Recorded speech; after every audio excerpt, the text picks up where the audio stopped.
এই সেই মাদারীপুর, মনোরম পরিবেশ, দেখতে খুবই চমৎকার, তাই না?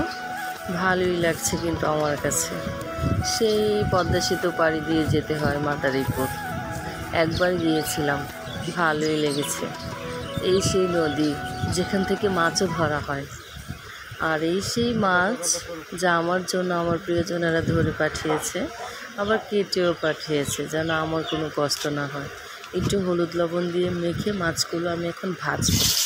মাছ ভাজার আগে অবশ্যই তাদেরকে একটা ধন্যবাদ জানাই, অত দূর থেকে অত কষ্ট করে নিয়ে আসা মাছগুলো আমার কাছে পৌঁছে দেওয়ার জন্য। আমি মাছ তেমন একটা খাই না, তারপর অত দূর থেকে অত কষ্ট করে নিয়ে আসার মাছগুলো তো মজাই আলাদা।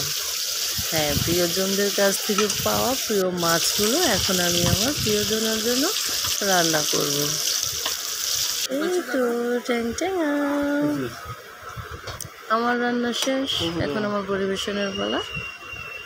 দেখুন তো কেমন হয়েছে, আমাকে কমেন্টস করে জানাবেন মাছগুলো রান্না কেমন হয়েছে। আল্লাহ হাফেজ।